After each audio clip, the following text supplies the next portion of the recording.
ఎవరైనా వాళ్ళ own own transport own allowances ఉంటే వాళ్ళు మీరు మీ సొంత కార్లలో ఉంటే మీరు వచ్చేవాళ్ళు రావచ్చు. అలాగే ఎవరైతే మనం ఇక్కడి నుంచి తీసుకెళ్ళాలని అనుకుంటున్నారో దయచేసి అది కూడా నాకు ఇప్పుడు నేను ఉన్నాను కాబట్టి నాకు ఇక్కడే తెలియజేస్తే నేను వాళ్ళకి ఆల్రెడీ అరేంజ్ చేస్తున్నాను. రేపు మధ్యాహ్నం అది ఆఫ్టర్ 3 or 4 o'clock నేను అరేంజ్ చేస్తాను.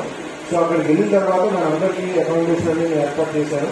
ఒక్కొక్క రూమ్కి వచ్చి 3, ఒక్కొక్క పెద్ద రూమ్ అయితే 4 మెంబర్స్ ఉండాల్సిన అవసరం అయితే ఉంది. సో అక్కడ అన్ని నేను అరేంజ్ చేశాను. మనం ఆ రూమ్స్ అరేంజ్ చేయడానికి రీజన్ ఏంటంటే ఇక్కడి నుంచి మళ్ళీ 4th ఎర్లీ మార్నింగ్ మనం వెళ్ళాం కాబట్టి ముందుగానే వెళ్ళి మీరందరూ కొంచెం రెస్ట్గా ఉంటే ఎర్లీ మార్నింగ్ 4th మీరు మళ్ళీ మనం 5:30 అక్కడ క్యాంపస్ లోపలికి వెళ్ళిపోవాల్సిన అవసరం ఉంది. కాబట్టి దయచేసి యాజ్ ఎర్లీ యాజ్ పాసిబుల్ మీరు అందరూ లెగాలంటే